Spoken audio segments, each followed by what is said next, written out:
സഹോദര സഹോദരിമാരെ, പാലാണി ജുമാഅത്ത് പള്ളിയിലെ ദർസ് വിദ്യാർത്ഥികൾ സംഘടിപ്പിക്കുന്ന അൽമവദ്ദ മീലാദ് പ്രോഗ്രാമാണ് ഇവിടെ നടന്നുകൊണ്ടിരിക്കുന്നത്.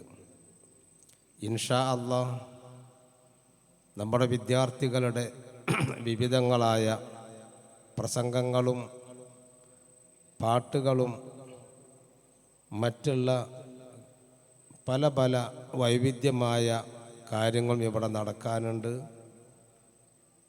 അതിൻ്റെയൊക്കെ പുറമെ നമ്മുടെ നാട്ടിലെ എല്ലാ മദ്രസകളിലുമുള്ള മദ്രസ വിദ്യാർത്ഥികളുടെ കർണാനന്ദകരമായ പാട്ടുകൾക്കൊപ്പിച്ചുകൊണ്ടുള്ള ദഫ് പ്രോഗ്രാമും ഇവിടെ നടക്കാൻ പോകുന്നുണ്ട്. മഹത്തായ ഈ വേദി ഇപ്രകാരം കെട്ടിപ്പടുക്കാൻ നാട്ടുകാരായ നിങ്ങളെല്ലാവരും സഹായം നൽകിയിട്ടുണ്ട്. അതുകൊണ്ട് തന്നെ ക്ഷമയോടുകൂടെ നിങ്ങളെല്ലാവരും നമ്മുടെ പരിപാടി കഴിയും വരെ നമ്മുടെ സഭ ഭംഗിയാക്കി തരണമെന്ന് അഭ്യർത്ഥിക്കുകയാണ്. ബഹുമാന്യരെ, വിശുദ്ധ ഖുർആനിൽ അല്ലാഹു അഷ്റഫുൽ ഖൽഖിനെ കുറിച്ച് പറഞ്ഞ ഏതാനും ചില വരികളാണ് നാം ഇവിടെ ഓതിയത്. ലഖദ് ജാഅക്കും റസൂലും മിൻ അൻഫുസിക്കും അസീസുൻ അലൈഹി മാ അനിത്തും. നിങ്ങളിലേക്ക് ഒരു പ്രവാചകൻ വരുന്നു. ആ പ്രവാചകൻ പല വിശേഷങ്ങൾ ഉള്ള പ്രവാചകരാണ്. ഒന്ന് അസീസുൻ അലൈഹി മാ അനിത്തും, നിങ്ങൾക്ക് പ്രയാസമുണ്ടാക്കുന്ന ഏത് കാര്യവും ആ പ്രവാചകൻ ഓർക്കാൻ പോലും വയ്യ. സ്വന്തം പ്രയാസത്തിനേക്കാളും ഉമ്മത്തിലുള്ള വിശ്വാസികളുടെ പ്രശ്നങ്ങൾക്ക് പരിഹാരം തേടി നടക്കുന്ന പ്രവാചകരാണ് മുഹമ്മദ് മുസ്തഫ സ്വല്ലല്ലാഹു അലൈഹി വസല്ലം തങ്ങൾ. അവിടുന്ന് വളരെ ലളിതമാണ് ജീവിതമാണ് നയിച്ചിരുന്നത്. സുഭിക്ഷമായ ഭക്ഷണം അവിടുന്ന് കഴിക്കാറില്ല. അവിടുത്തെ ഭാര്യമാർ തന്നെ പറയുന്നു, മിക്കപ്പോഴും റസൂലുള്ളാഹിൻ്റെ വീടിൽ 2 അസ്വദാനി വെള്ളവും കാരക്കയും മാത്രമാണ് ഉണ്ടായിരുന്നത്. അതാണ് റസൂലുള്ളാഹിൻ്റെ വിഭവം. മിക്ക ദിവസങ്ങളിലും നോമ്പാണ്. രാത്രി കാലങ്ങളിൽ അള്ളാഹുവിൻ്റെ ഹബീബ് അല്പം ഉറങ്ങുകയും പിന്നീട് നമസ്കാരത്തിൽ വ്യാപൃതനാവുകയും ചെയ്യുന്ന സ്വഭാവമായിരുന്നു. പുറത്തേക്ക് ഇറങ്ങിക്കഴിഞ്ഞാൽ അള്ളാഹുവിൻ്റെ റസൂല് ചെറിയവരോടും വലിയവരോടും എല്ലാവരോടും സ്നേഹത്തിൽ വർത്തിക്കുന്ന മഹാനായിരുന്നു. തൻ്റെ സ്വഹാബത്തുൽ കിറാമിനെ മുന്നിൽ നടത്തുകയും അള്ളാഹുവിൻ്റെ റസൂൽ അവരെ പിന്നിൽ നടക്കുന്ന സ്വഭാവക്കാരനായിരുന്നു.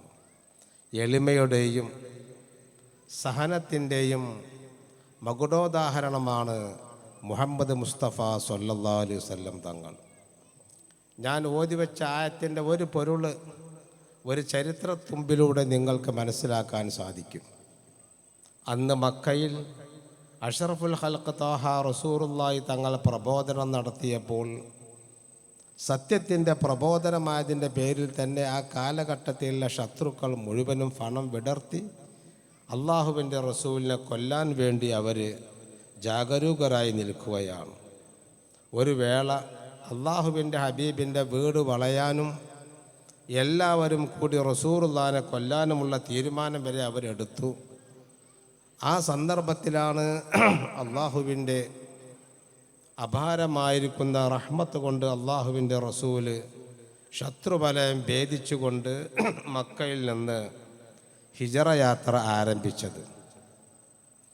ആ ഹിജറ യാത്ര ആരംഭിക്കുമ്പോൾ അവരുടെ നേതാവായ അബൂജഹൽ പ്രഖ്യാപിച്ചു, മുഹമ്മദിനെ കാണാനില്ല, അദ്ദേഹത്തെ കണ്ടുമുട്ടുന്ന ആളുകൾക്ക് 100 ഒട്ടകം ഞാൻ സമ്മാനമായി നൽകും.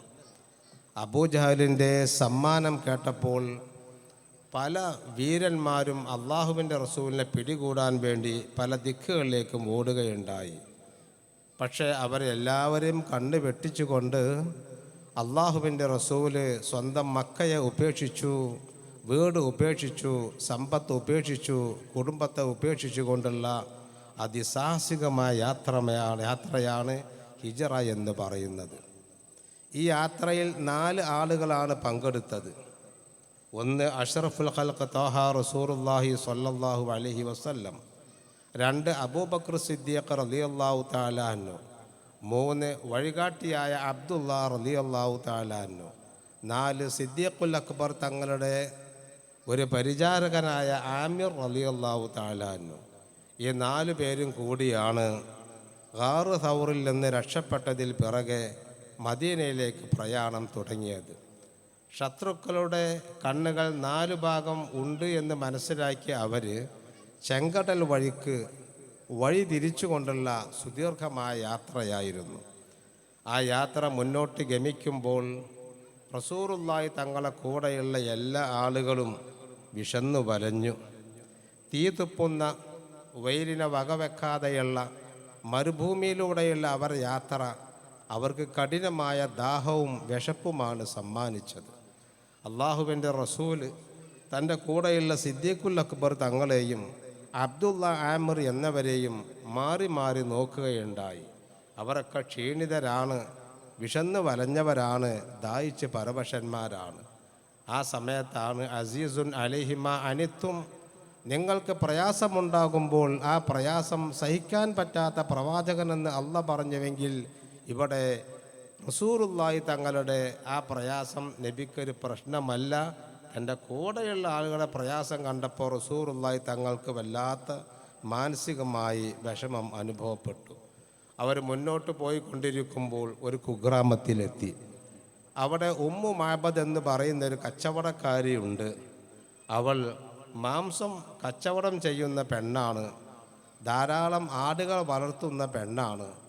പക്ഷേ അതൊരു വരൾച്ച കാലമായതിൻ്റെ പേരിൽ ഇറച്ചി കച്ചവടമെല്ലാം നിർത്തിവെച്ചു. ആടുകൾക്കൊന്നും പാലില്ലാത്തൊരു സാഹചര്യം ആ സന്ദർഭമായിരുന്നു.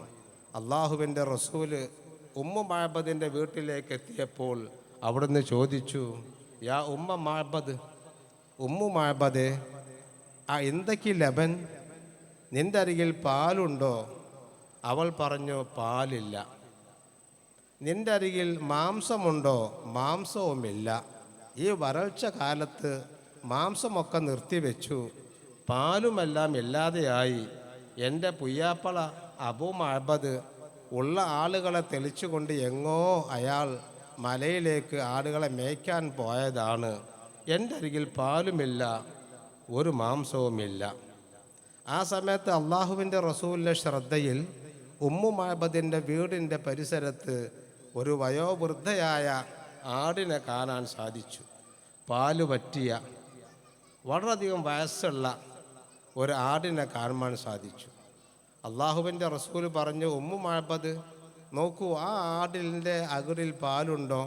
ഉമ്മു മഅബദ്, ഇല്ല, ഒരിക്കലും പാലില്ല. അത് വയോവൃദ്ധയായിരിക്കുന്നൊരു തള്ളച്ചി ആടാണ്, അതിൻ്റെ പാലൊക്കെ വറ്റിപ്പോയി, അതിനെ ഞങ്ങൾ പാലിന് ഉപയോഗിക്കാറില്ല എന്ന് പറഞ്ഞു. ആ സമയത്ത് അള്ളാഹുവിൻ്റെ റസൂല് ചോദിക്കുകയാണ്, അത്തഅ്ദിനീന അൻ നഹ്ലിബഹ, ഓ ഉമ്മു മഅബദേ, ഞാനൊന്ന് അതിൻ്റെ പാല് കറന്നോട്ടെ, അതിന് നിനക്ക് സമ്മതമുണ്ടോ? ആ സമയത്ത് ഉമ്മു മഅബദ്, ആയിക്കോട്ടെ, അതിന് വിരോധമില്ല, പാലില്ലാത്ത ആ ആടിൽ നിന്ന് നിങ്ങൾ പാല് കറന്നോളൂ എന്ന് ആ ഉമ്മു മഅബദ് പറഞ്ഞു. ആ സമയത്ത് അള്ളാഹുവിൻ്റെ റസൂല് പറഞ്ഞു, നിങ്ങൾ ആദ്യമായി ഒരു വലിയ പാത്രം കൊണ്ടുവരണം. ആ പാത്രത്തെക്കുറിച്ച് കൊണ്ട് ചരിത്രത്തിൽ പറയുന്നത് ധാരാളം പേർക്ക് കുടിക്കാനും കഴിക്കാനും പറ്റുന്ന വലിയൊരു പാത്രമാണ് നബി ആവശ്യപ്പെട്ടത്. താമസം വിന ഉമ്മു മഅബദ് ഒരു വിശാലമായ പാത്രം അവിടെ കൊണ്ടുവന്നു. അള്ളാഹുവിൻ്റെ റസൂല് ആ ആടിൻ്റെ അകിട് കഴുകി ബിസ്മില്ലാഹിർ റഹ്മാനിർ റഹീം എന്ന് ഉരുവിട്ടുകൊണ്ട് അവിടുത്തെ ഷറഫാക്കപ്പെട്ട കൈ അതിൻ്റെ അകിടിലേക്ക് വെച്ചുകൊണ്ട് പതുക്കെ പതുക്കെ റസൂലുള്ളാഹി തങ്ങൾ അതിൻ്റെ അകിടിൽ നിന്ന് പാല് ചുരത്താൻ തുടങ്ങി. സുബ്ഹാന ജല്ല ജലാലു, പാലില്ലാത്ത ആട്, എല്ലാം കഴിഞ്ഞ ആട്, വയോവൃദ്ധയായിരിക്കുന്ന ആട്, ആ ആടിൻ്റെ അകിടിൽ ധാരാളം പാലുകൾ കുമിഞ്ഞുകൂടി. ആ വലിയ പാത്രത്തിലേക്ക് റസൂലുള്ളാഹി തങ്ങൾ മാറി മാറി മാറി പാലങ്ങനെ പിഴിഞ്ഞുകൊണ്ടിരിക്കുമ്പോൾ ആ പാത്രം അങ്ങ് ഫുള്ളാവുകയുണ്ടായി, അത് നിറയുകയുണ്ടായി. അതിൽ പിറകെ അള്ളാഹുവിൻ്റെ റസൂല് ഉമ്മു മഅബദോട് പറഞ്ഞു, ഉമ്മു മഅബദ് നിനക്ക് വേണ്ട പാൽ നീ അതിൽ നിന്ന് എടുത്തോ എന്ന് പറഞ്ഞു. ഉമ്മു മഅബദ് അതിൽ നിന്ന് ധാരാളം പാലെടുത്തു. പിന്നീട് സിദ്ദീഖുൽ അക്ബർ തങ്ങളോടും മൂവരോടും പറഞ്ഞു, നിങ്ങളൊക്കെ പാല് മാറി മാറി കുടിക്കൂ. ഓരോ ആളുകളും പാല് കുടിക്കുമ്പോൾ വയറ് നിറയെ പാല് കുടിക്കുകയാണ്. കുടിക്കൂ കുടിക്കൂ വീണ്ടും കുടിക്കൂ എന്ന് റസൂലുള്ളാഹി തങ്ങൾ പറഞ്ഞുകൊണ്ടേയിരുന്നു. ഓരോ ആളുകളും പറഞ്ഞു, മതി മതി നബിയെ, ഞങ്ങൾ വയറൊക്കെ നിറഞ്ഞിട്ടുണ്ട്.